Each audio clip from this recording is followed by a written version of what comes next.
बिस्मिल्लाहिर्रहमानिर्रहीम। अस्सलाम वालेकुम नाज़रीन, मैं अहमद फ़वाद हूँ। आप यूट्यूब चैनल देख रहे हैं। नाज़रीन, आज 30 अगस्त है और दिन है जुम्मे का। एक्सक्लूसिव डिटेल्स आज की व्लॉग में आपके साथ मैंने शेयर करनी है। सबसे पहली तो ये कि इमरान खान साहब ऑक्सफोर्ड यूनिवर्सिटी के चांसलर का जो इलेक्शन लड़ रहे हैं, इसके अगेंस्ट भरपूर और शदीद प्रोपेगेंडा किया गया। इमरान खान के अगेंस्ट शिकायतें इवन के लिखी गई, डेली मेल में जो कुछ आर्टिकल्स वगैरह पब्लिश हुए उसके ऊपर जो प्रोपेगेंडा किया गया, लेकिन ये प्रोपेगेंडा भी नाकाम हुआ है क्योंकि इमरान खान साहब को ऑक्सफोर्ड यूनिवर्सिटी ने अहल करार दे दिया है। और जो दरखास्तें इमरान खान साहब के अगेंस्ट दी गई थी कि इमरान खान साहब को इलेक्शन ना लड़ने दिया जाए, इन्हें मुस्तरद कर दिया गया है। इस पर कुछ एक्सक्लूसिव डिटेल्स हैं मेरे पास, आपके साथ मैंने शेयर करनी है कि कैसे मुस्लिम लीग नून जो है, जो कि इस वक्त मुंतखब हुकूमत भी है, लेकिन मुल्क की मौजूदा जो सूरत हाल है जिसमें दहशत गर्दी और महंगाई है, ये प्रायोरिटीज़ नहीं है मुस्लिम लीग नून की। उनकी प्रायोरिटी है कि इमरान खान ये जो चांसलर का इलेक्शन है उसे इमरान खान साहब को इस इलेक्शन से बाहर किया जाए, क्योंकि अगर इमरान खान ये इलेक्शन जीत जाता है तो फिर उसके बाद तो जो है वो मज़ीद हमारे ख़िलाफ़ ये एक शुरू हो जाएगी चीज़ें कि देखें जी कि हमारी क़यादत कितनी नाअहल है कि एक जेल में बैठा शख्स चांसलर का इलेक्शन जीत रहा है और हमारी नाअहल जो क़यादत है वो तो मुल्क की सूरत हाल को भी संभाल नहीं पा रही। बहरहाल कुछ इस पर तफसीलात आपसे शेयर करनी है जी। दूसरे नंबर पर रुख कर लिया गया है पंजाब का। इमरान खान साहब ने और मरीम नवाज़ का तख्ता उलटने का बाकायदा तौर पर फैसला कर लिया गया है। पाकिस्तान तहरीक इंसाफ के अंदर कुछ इख्तलाफात थे, वो इख्तलाफात इमरान खान साहब ने बड़े ज़बरदस्त अंदाज में टैकल किए हैं और पंजाब में भी लाहौर मीनार पाकिस्तान में जलसे का ऐलान किया है। मरीम नवाज़ का कैसे तख्ता उलटने जा रहा है, इस जलसे से कैसे चीज़ों का आगाज़ होगा, कुछ तफसीलात आपके साथ मैंने शेयर करनी है। और आखिर में नाज़रीन, जो अदलिया के साथ महाज आराई शुरू की थी, ये महाज आराई उल्टी पड़ गई है मौजूदा मुंतखब हुकूमत को। जस्टिस मंसूर अली शाह साहब जो हैं वो कोई भी दबाव कबूल करने के लिए तैयार नहीं है, वो डट कर खड़े हुए हैं अपने असूलों के ऊपर, आइनों कानून के ऊपर। इस पर भी कुछ तफसीलात आपके साथ शेयर करूँगा। सबसे पहले तो नाज़रीन आपके साथ जो पहली खबर है ऑक्सफोर्ड यूनिवर्सिटी से रिलेटेड वो आपके साथ शेयर करता चलूँ जी। हुआ कुछ यूँ था कि इमरान खान साहब ने ऑक्सफोर्ड यूनिवर्सिटी के चांसलर के तौर पर अपने जो कागजात थे वो सबमिट करवाने का कहा था जुल्फ़ी बुखारी साहब को कि सबमिट किए जाए और इमरान खान साहब ये जो इलेक्शंस हैं वो लड़ेंगे। सितंबर के पहले हफ्ते तक जो कागजात हैं, नॉमिनेशन पेपर्स हैं, वो सबमिट किए जा सकते हैं, लेकिन इमरान खान साहब के सबमिट हो चुके हैं। जो ही इमरान खान साहब के हवाले से ये अनाउंसमेंट हुई, आप देखें ना कि इमरान खान साहब अगर जलसे का ऐलान करते हैं तो सारी जो टीवी चैनल्स हैं, सारी जो नज़रें हैं वो इमरान खान साहब के जलसे के ऊपर पड़ जाती हैं। इमरान खान साहब इस्टेब्लिशमेंट से मुतल्लिक कोई बात करता है तो सारी जो नज़रें हैं, सारी जो प्रेस कॉन्फ्रेंसें हैं उस तरफ लग जाती हैं। अब इमरान खान साहब ने चांसलर के इलेक्शन की जो है वो लड़ने जा रहे हैं। इससे पहले मुझ समेत कितने लोगों को ये मालूम होगा कि ऑक्सफोर्ड यूनिवर्सिटी में चांसलर के इंतखाबात होते हैं और कौन उसमें इतना ज़्यादा इंटरेस्ट लेता होगा। लेकिन इमरान खान साहब इस मत पर चूँकि लड़ रहे हैं, ना सिर्फ इंटरेस्ट ले रहे हैं बल्कि लोगों की नज़रें हैं कि इमरान खान साहब जो है वो ये इलेक्शन जीतें। और इमरान खान साहब ने जब से इसमें पार्टिसिपेट किया है, मुस्लिम लीग नून अब क्या कर रही है, प्रेस कॉन्फ्रेंसिस पे प्रेस कॉन्फ्रेंसिस उनकी जानिब से की जा रही हैं। मुल्क में हालांकि ये हुकूमत है, चले चुनतखी भी सही, लेकिन दहशत गर्दी, महंगाई, एहतजाज, ताजरों का एहतजाज, यूटिलिटी स्टोर्स का एहतजाज, ये तमाम इनकी प्रायोरिटीज़ में नहीं है। भाई आप इसमें भी कभी आकर प्रेस कॉन्फ्रेंस करें, कोई लाहे अमल बताएं कि ये लाहे अमल है, इस तरह से हम चीज़ों को बेहतर करेंगे, लेकिन ये तमाम जो मुल्की सूरत हाल है इस वक्त और मुल्क की जो मसाइल हैं, ये इनकी प्रायोरिटी नहीं है। इनकी प्रायोरिटी ये है जी कि इमरान खान साहब जो चांसलर का इलेक्शन लड़ रहे हैं तो उन्हें ये जो इलेक्शन है किसी तरीके से मुतनाज़ा बनाया जाए और इमरान खान साहब ये जो इलेक्शन है उन्हें आउट किया जाए इन इंतखाबात से।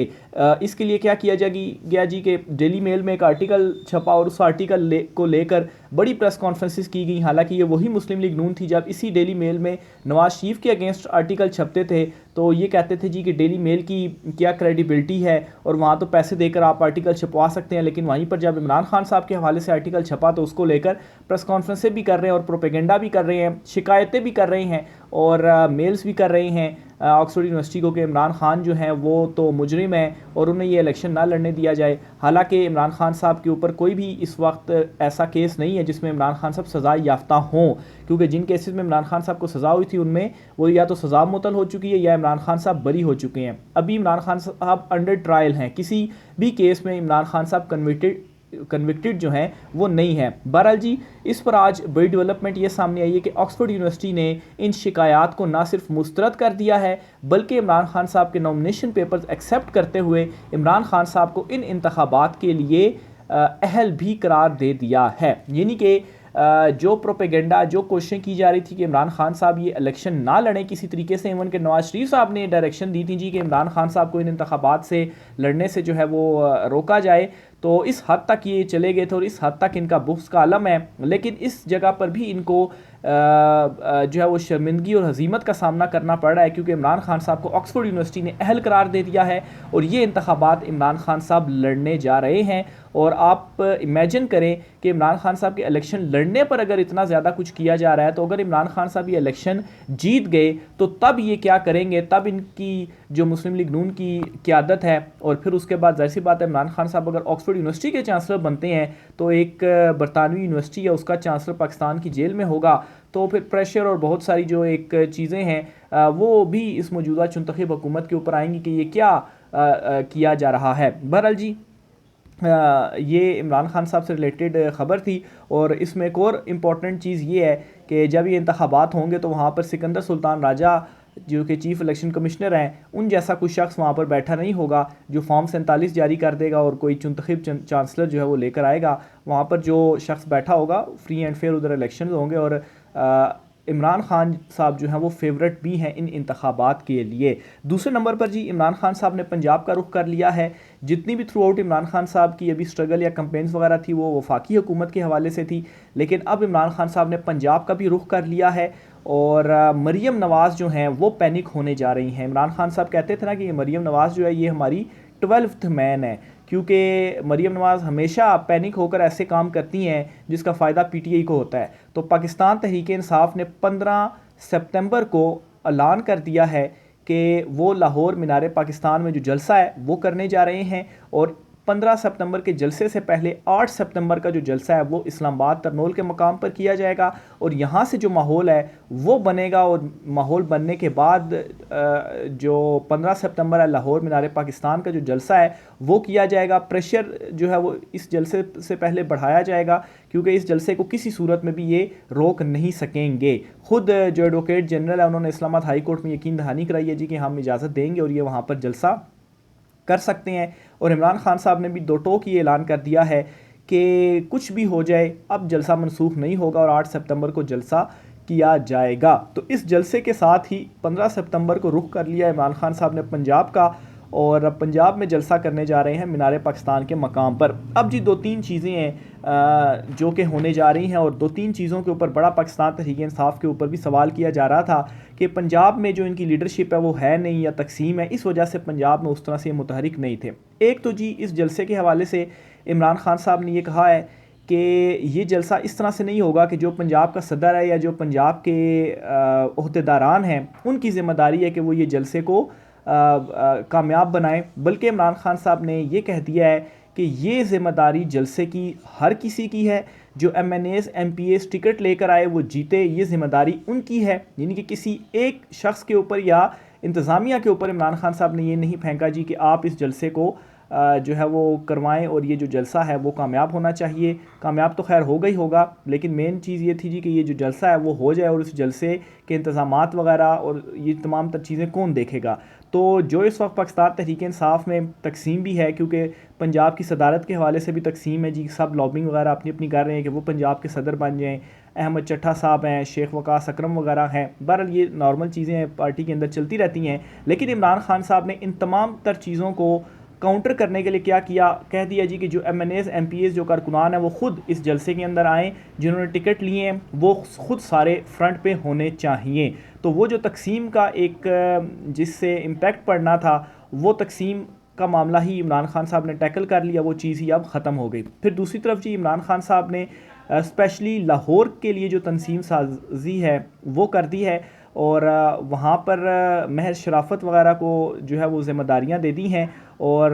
मरीम नवाज़ जो हैं वो पैनिक करने जा रही हैं, क्योंकि अभी तक तो वफाक में या इस्लामाबाद में जलसे हो रहे थे या PTI अनाउंस कर रही थी, तो वहाँ पर जलसों को नहीं करने दिया गया, पूरा इस्लामाबाद कंटेनर लगा के बंद कर दिया गया। तो अब पहली मरतबा पंजाब में लाहौर में जब होने जा रहा है तो वहाँ पर मरीम नवाज़ क्या करेंगे। अगर वहाँ पर इस तरह से काम किया गया, कंटेनर लगा के बंद किया गया रास्तों को, तो इस वक्त जो सूरत हाल बन चुकी है, आप देखें एक तरफ यूटिलिटी स्टोर्स वाले एहतजाज कर रहे हैं, एक तरफ ताजर बरादरी एहतजाज कर रही है, एक तरफ तलबा एहतजाज कर रहे हैं, एक तरफ महंगाई के अगेंस्ट आवाम निकली हुई है। तो पहले जब इमरान खान साहब अनाउंस करते थे जलसे का, तो उस वक्त एक तो इमरान खान साहब ख़ुद भी जेल में थे, उनके रहनुमा वगैरह जेल में थे, सख्तियाँ बहुत ज़्यादा थीं, लोग जो थे वो बाहर निकलना चाहते थे लेकिन बहुत सारे लोग जो है वो चाह कर भी नहीं निकल पा रहे थे, कारकुनान जो है वो हज़ारों की तादाद में गिरफ़्तार थे। अब जो सूरत हाल है वो टोटली चेंज हो चुकी है। अब एक तो अवाम ख़ुद अपने तौर पर भी निकल चुकी है, महंगाई और दीगर जो चीज़ें मैंने आपको गिनवाई, और अब पाकिस्तान तहरीक इंसाफ जो है वो पहले की निस्बत ज़्यादा ना सिर्फ पावर में है बल्कि इमरान खान साहब की जो पॉपुलैरिटी है वो मज़ीद भी बढ़ चुकी है और लोग अब ख़ुद निकलना चाहते हैं। इमरान खान साहब ने तो जस्ट कॉल दी है ना, लोग ख़ुद चाहते हैं कि इमरान खान साहब कॉल दें और हम निकलें। तो ये उतना आसान नहीं होगा मरीम नवाज़ के लिए कि वो पाकिस्तान तहरीक इंसाफ के मीनार पाकिस्तान का जो जलसा है इसको रोके, और अगर रोकने की कोशिश की गई, कंटेनर लगाए गए, तो फिर जो है वो या कोई और इस तरीके का इक़दाम किया गया तो ये उल्टा नुकसान ही होगा मरीम नवाज़ के लिए भी और पंजाब हुकूमत के लिए भी, चुनतखब हुकूमत के लिए भी। और टफ़ टाइम देने जा रही है पाकिस्तान तहरीक इंसाफ। अब पंजाब में भी ये फ़ैसला कर लिया गया है इमरान खान साहब की जानिब से और अनाउंस भी इस हवाले से कर दिया गया है। आखिरी बड़ी ख़बर नाज़रीन, अदलिया से जो पंगा लिया है मौजूदा चुनतखब हुकूमत ने, ये इनको महंगा पड़ गया है। जस्टिस मंसूर अली शाह साहब के ऊपर प्रेशर डालने की बड़ी कोशिश की गई। पहले भी जब जुडिशल पैकेज के हवाले से अनाउंस किया गया तब भी मैंने आपको बताया था कि ये सिर्फ और सिर्फ प्रेशर टैक्टिक्स हैं जस्टिस मंसूर अली शाह साहब को किसी तरीके से अपने साथ मिलाने के लिए, ऑन बोर्ड लेने के लिए, क्योंकि चीफ जस्टिस काजी फ़ाइज़ ईसा जो हैं वो तो मौजूदा निज़ाम की, मौजूदा हुकूमत की एक किस्म की ज़मानत हैं। तो आप देखें कि ट्राइब्यूनल्स के जो मामले हैं माफ़ कीजिएगा, वो चीफ जस्टिस काजी फ़ाइज़ ईसा के ही अहकामात हैं जिसकी वजह से ट्राइब्यूनल्स मुअत्तल हुए हैं और वो अपना जो काम है वो नहीं कर पा रहे। तो जस्टिस मंसूर अली शाह साहब आएंगे, ऐनो कानून के मुताबिक चीज़ें होंगी, ट्राइब्यूनल काम करेंगे और इस चुनतखब हुकूमत को घर जाना पड़ेगा। तो ये जहन में थी जी हुकूमत की चीज़ें जिसकी वजह से दबाव डालने की कोशिश की गई। पहले कहा गया जी कि जुडिशल पैकेज लाएंगे हम, जो है वो काजी फ़ाइज़ा साहब को एक्सटेंशन देंगे, लेकिन ये तमाम जो एक भड़के थी हुकूमत की, ये भड़के उन्हीं के गले जाकर पड़ी और आखिर में ये कहा जा रहा था जी कि अब हम सुप्रीम कोर्ट के जजेस की तादाद 17 से 23 करेंगे और जो जुम्मे वाले दिन यानी कि आज के दिन जो सेशन होने जा रहा था इसमें इस सेशन के अंदर बिल पेश किया जाएगा और इसमें जजेस की तादाद बढ़ाई जाएगी। लेकिन आज के सेशन का जो एजेंडा सामने आया है इसमें कहीं पर भी ये जो बिल है वो मौजूद नहीं है। 4 बुनियादी तौर पर बिल हैं, वो चारों और ये कानून साजी चूँकि सिंपल मेजॉरिटी से थी तो इसलिए ये था कि ये हुकूमत ये इक़दाम कर गुजरेगी, लेकिन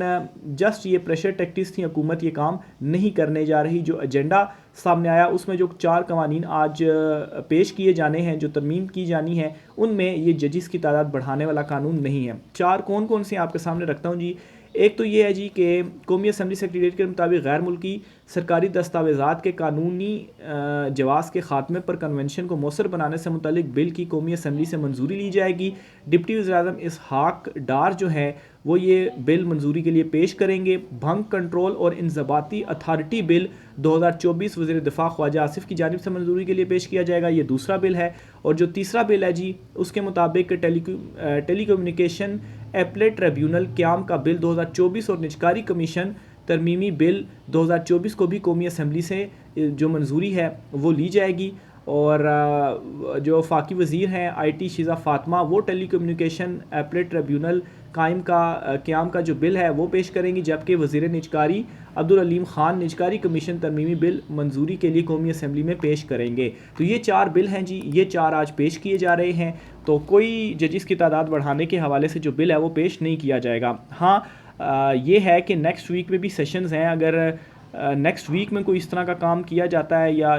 हुकूमत, चूँकि अभी तक तो वज़ीर कानून यही अनाउंस कर रहे हैं जी कि एक्सटेंशन नहीं होनी और मंसूर अली शाह साहब भी चीफ जस्टिस होंगे, लेकिन फिर साथ वो ये भी बात कर रहे हैं कि अभी आइंदा का कुछ पता नहीं है बहरहाल, और नोटिफिकेशन भी जारी नहीं कर रहे। बहरहाल भरपूर इनकी कोशिश भी और ख्वाहिश भी है कि चीफ जस्टिस ही रहें, लेकिन जिस तरह से जस्टिस मंसूर अली शाह साहब और दीगर जजेस इस वक्त डट चुके हैं तो हुकूमत का बस नहीं चल रहा कि हम क्या इक़दाम उठाएं, क्योंकि अगर पंगा लिया गया जस्टिस मंसूर अली शाह साहब से, कुछ ऐसा इक़दाम उठाया गया तो फिर उसके बाद सुप्रीम कोर्ट में इन्हीं को ही जो मामलात हैं वो भुगतना पड़ेंगे। तो आज जो कौमी असम्बली का सेशन है उसमें 4 बिल्स मैंने आपको बता दी, ये तरमीम की जा रही हैं, बिल पेश किए जा रहे हैं। हैं, जजेस वाला कोई बिल आज सामने नहीं है। आखिर में जी इमरान खान साहब ने गुफ्तगू की है अडयाला जेल में, और इमरान खान साहब ने कहा है कि इनका प्लान बी बन गया तो ओहदे से उतरते ही शहबाज शरीफ मिसिंग पर्सन हो जाएंगे। तो ना सिर्फ ये हुकूमत गिरने जा रही है और नए इलेक्शंस होने जा रहे हैं, बल्कि इमरान खान साहब ने जो प्रिडिक्शंस पहले भी की थी कि नवाज़ शरीफ लंदन वापस चले जाएंगे, नवाज़ शरीफ जा रहे हैं लंदन वापस, अब इमरान खान साहब कह रहे हैं कि ये शहबाज शरीफ मिसिंग पर्सन बन जाएंगे। तो देखें जी, इमरान खान साहब ने बड़ा दावा किया है और ये दावा यही बताता है कि ये हुकूमत बहुत मुश्किल में फंस चुकी है। राय का इज़हार कीजिएगा। आज के व्लॉग से इतना ही, इजाज़त दीजिए, अल्लाह हाफ़िज़।